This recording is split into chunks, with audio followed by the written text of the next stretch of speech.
Hallo, herzlich willkommen zu einem neuen Video. Und zwar möchte ich euch heute meine ganzen MSX-Rechner zeigen, die so in den Jahren hier angesammelt worden sind. Ja, ich will jetzt auch nicht so auf die technischen Details eingehen. Ich zeige euch vielleicht mal ein paar Besonderheiten und so, aber es soll jetzt nur um die Rechner gehen. Also ich zeige euch die, weil wir wollen noch Reviews machen. Teilweise haben wir sie gemacht, wie hier zum Beispiel von dem VG8010 und dem VG8020. Da haben wir schon das Review gemacht. Und das, ich will jetzt nur mal euch die Rechner zeigen. So, dann haben wir hier schon den ersten Rechner und das ist der VG8010 von Philips.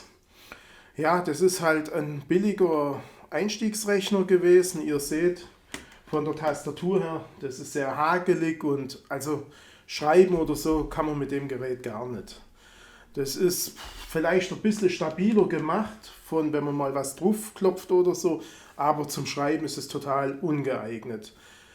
Größtes Manko, er hat keinen Druckeranschluss gehabt.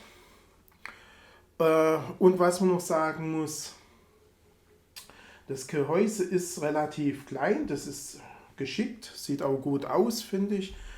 Aber es kommt noch ein Netzteil dazu und das ist so ein Klopper und ja, dafür, das muss man auch noch einrechnen, den Platz. Gut, dann täte ich sagen, dann zeige ich euch den nächsten Rechner.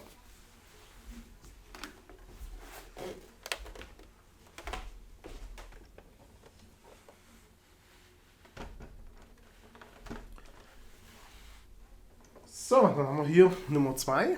Das ist der VG8020. Den habe ich euch auch schon mal vorgestellt.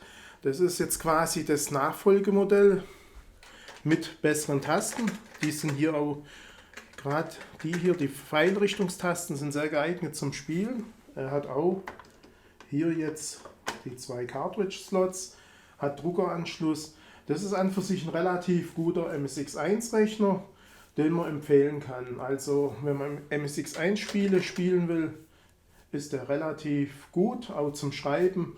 Ist ein solides Gerät und ja, ist ein guter Computer.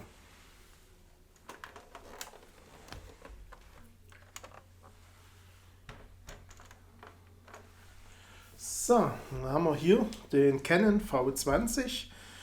Wie ihr seht, das ist die französische Version und zwar mit der AZERTY-Tastatur. Ja, das Gerät ist finde ich, ein interessanter Computer, auch die Anordnung der Tasten und so, auch hier das oben sieht relativ interessant aus. Die F-Tasten, Stopp-Tasten, wie sie das hier ist allerdings ein bisschen, finde ich, mit diesen Mikroschaltern nicht so arg gut gelöst. Aber es ist ein interessantes Gerät. Was man jetzt hier sagen kann, der Cartridge-Slot, das ist der zweite und der erste ist hier auf der Seite. Das ist natürlich, ja, relativ komisch geregelt. Warum man nicht den ersten hier gemacht hat und den zweiten da, keine Ahnung. Ja, das Gerät ist mir mal irgendwann bei eBay zugeflogen, den habe ich relativ günstig bekommen. Was man jetzt noch sagen muss, diese französische Version hat den RGB-Anschluss und quasi, ja, der Rest von Europa, wir haben nur einen HF-Anschluss bekommen. Und deswegen ist diese französische Version natürlich viel besser wie jetzt die andere europäischen.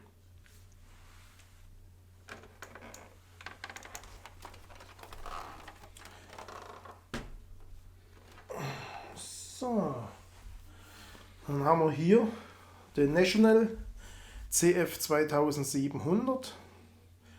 Das ist ja jetzt verwandt mit dem Panasonic, also in Japan hat es National geheißen und bei uns ist er als Panasonic verkauft worden. Ja, das ist ein solides Gerät. Ihr seht, das ist jetzt ja in dem Fall der japanische, er hat hier die Kanji-Tastatur, hat hier die 2 Cartridge-Slots. Was ist, wenn ihr den Rechner anhabt und steckt eine Cartridge rein, da ist ein Schalter dazwischen, der schaltet quasi den Computer aus. Also ihr könnt nicht aus Versehen eine Cartridge bei anderen Computer reinschieben, wie zum Beispiel jetzt bei den Philips, wo ich euch gezeigt habe. weil da wäre es möglich, eine Cartridge reinzuschieben, obwohl der Computer an ist.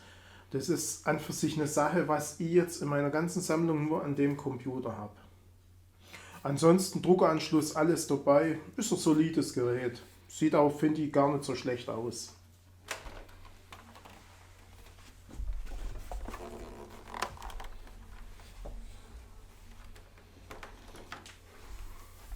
So, dann haben wir hier den Sony HB75D.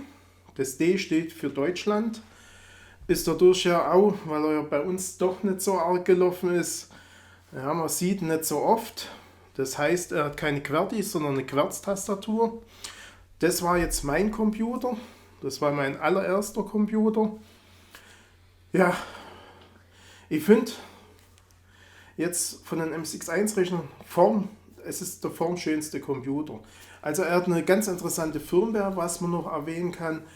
Am Anfang kann man auswählen, ob man kleines Basic will oder in so einem Programm rein.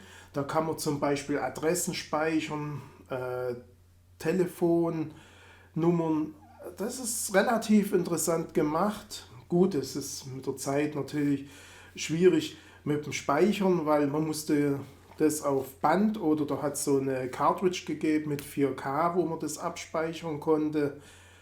Aber sonst, ich finde, es war mein erster und ich finde, es ist der schönste MSX1-Rechner und er ist auch relativ solide, durch die Tastatur ist relativ gut. Gut, hier wieder Mikroschalter, nicht so ganz so toll geregelt, aber sonst hat er alles, was man braucht.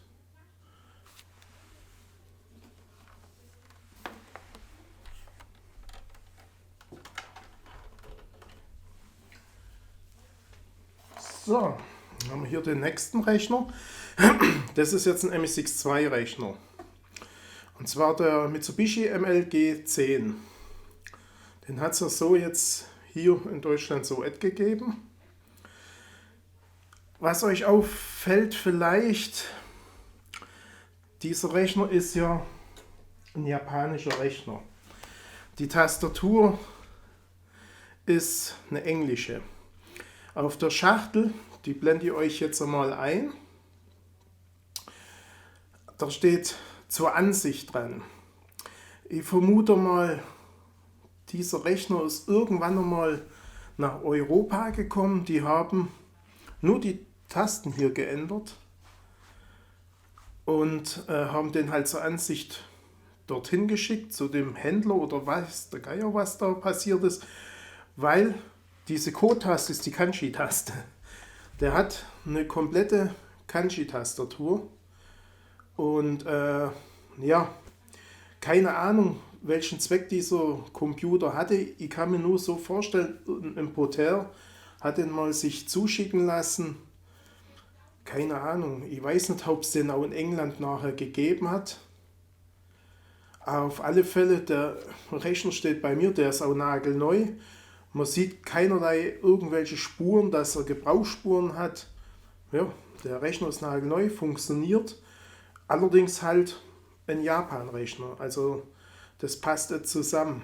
Und ich habe halt recherchiert und habe halt groß sonst nichts über den Rechner gefunden. Ja, in Spanien hat es den halt gegeben, habe ich gesehen, aber die haben ja ganz andere Steckdosen und auch keine Kanji-Tastatur.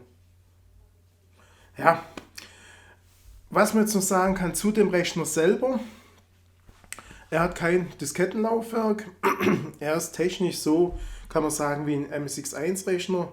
Es ist quasi von der MSX2-Richtung abgespeckt.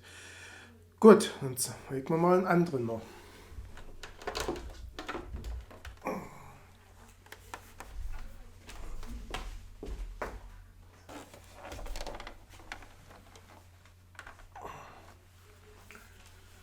Ja, da haben wir hier den VG 8235.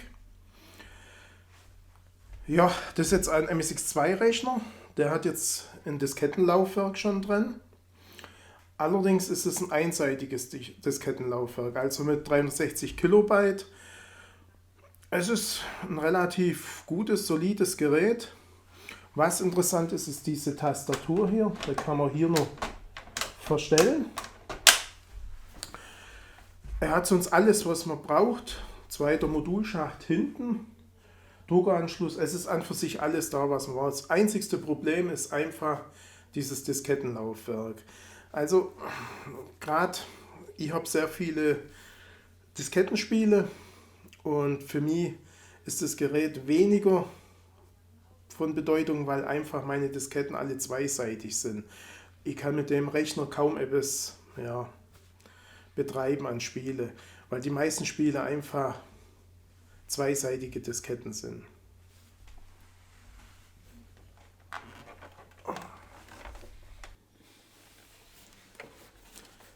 So, hier mein nächstes Stück. Und zwar, der ist von mir selber, den habe ich mal bei unserem Händler gekauft als Ausstellungsstück. Auf den bin ich auch relativ stolz. Ihr seht, der hat noch eine abgesetzte Tastatur. Und zwar handelt es sich dabei um den Sony HB-G900D. Das ist ein Genlock-Computer, der war ja damals relativ teuer. Der war ja eher für den professionellen Einsatz gedacht, wie zum Spielen. Was man jetzt sagen kann, ihr seht, ich nehme mal das zur Seite, auf den ein bisschen an. Ihr seht hier, da ist noch ein Fach frei, da hätte man noch ein zweites Diskettenlaufwerk einbauen können. Die Kabel, alles liegen schon drin. Er hat hier auch für einen Sound, kann man noch für den Ausgang hinten, ist ein Schiebeschalter zum Laut und Leise stellen. Hier hat man einen Cartridge-Slot. Also dieser Computer, das habe ich damals nicht gewusst, hat sogar eine Möglichkeit, da gibt es eine IF 180 Schnittstelle, da kann man eine Laserdisc anschließen. Also mit dem Computer kann man eine Laserdisc steuern und was es noch gibt, das ist ein Videotizer, wo man anschließen kann. Den habe ich leider auch nicht. Vielleicht finde ich den nochmal, aber das ist ein hochinteressantes Gerät. Ich habe auch noch spezielle Speichererweiterungen, so, aber das zeige ich euch mal in einem extra Video, weil den will ich auf alle Fälle mal vorstellen, den Computer. Dann holen wir den nächsten.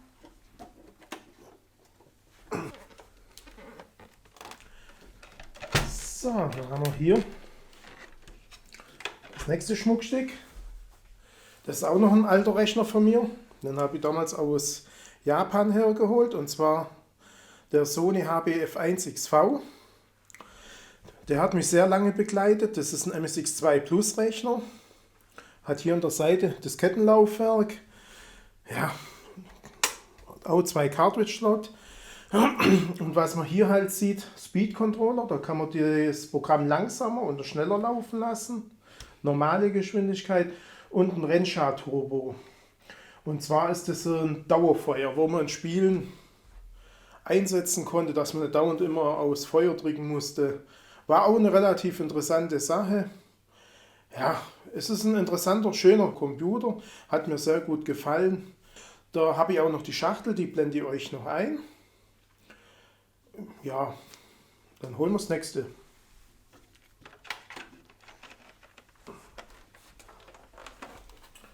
So, dann haben wir hier unser nächstes Modell. Und zwar, den habe ich euch ja schon mal vorgestellt in einem Video. Den Sanyo MSX2 Plus, den Wi-Fi 70 FD2. Ja, er hat halt zwei Diskettenlaufwerke, ist sehr selten anzutreffen. Also bei eBay und Konsorten sieht man sehr selten. Ich glaube, der ist relativ schlecht verkauft worden, er war auch sehr teuer. Den habe ich damals meinem Freund noch abgekauft. Also es ist auch ein MSX2 Plus Rechner. 2 Plus heißt ja, dass er einen Soundchip drin hat. Es ist natürlich gegenüber normalen MSX2 Rechnern, wie zum Beispiel den Sony, da bräuchte man ein Soundmodul, also ein FM-Pack sozusagen, um diesen Sound zu erreichen. Aber bleibt auf dem Kanal, ich bringe da auf alle Fälle noch Videos drüber, über die ganzen Rechner und gerade auch über das FM-Pack und so.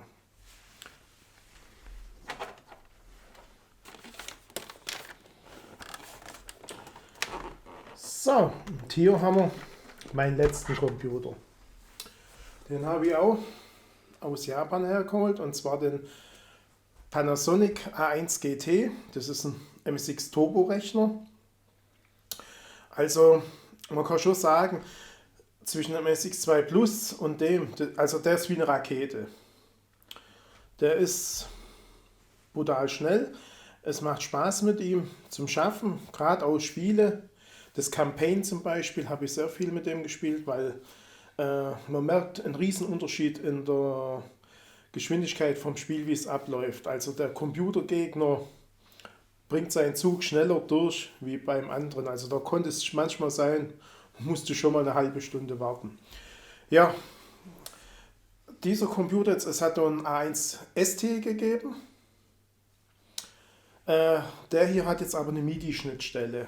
Ist quasi die zweite Generation der MSX Turbo-Rechner und auch gleichzeitig der letzte. Ja, dann machen wir hier mit den, das ist so ein Schiebeschalter hier. Und zwar kann man da intern umschalten auf so ein eingebautes Programm, das so, ich glaube, mit Textverarbeitung, Diskettenarchiv. Ich weiß, das Problem ist halt, das ist alles japanisch. Ja, ich habe das an für sich nie gebraucht, dieses Programm. Was man noch sagen kann, dieser Schiebeschalter hier, das ist auch wieder ein Dauerfeuer. Da ist hier noch die Kontrolllampe. Dementsprechend, wie ihr den verschieben tut, blinkt sich schneller oder langsamer. Ja, also wenn ich sagen tät, was für ein Computer soll man kaufen zum Spielen, täte ich sagen, das wäre der richtige. Aber das Problem ist, er ist relativ teuer. Also, wenn, dann täte ich eher vielleicht auf so einen MSX2 Plus Rechner übergehen, weil das Problem ist halt, man braucht beim MSX2 Rechner das FFmpeg, und das ist auch schwer zum Kriegen und relativ teuer. Also das ist jetzt meine Sammlung an MSX-Rechnern. Dann täte ich sagen, dann machen wir hiermit Schluss. Es wäre schön, wenn ihr ein Like da lassen tätet. Aber wie gesagt, es kommen nochmal Videos vereinzelt von den Geräten. Dann sage ich Tschüss.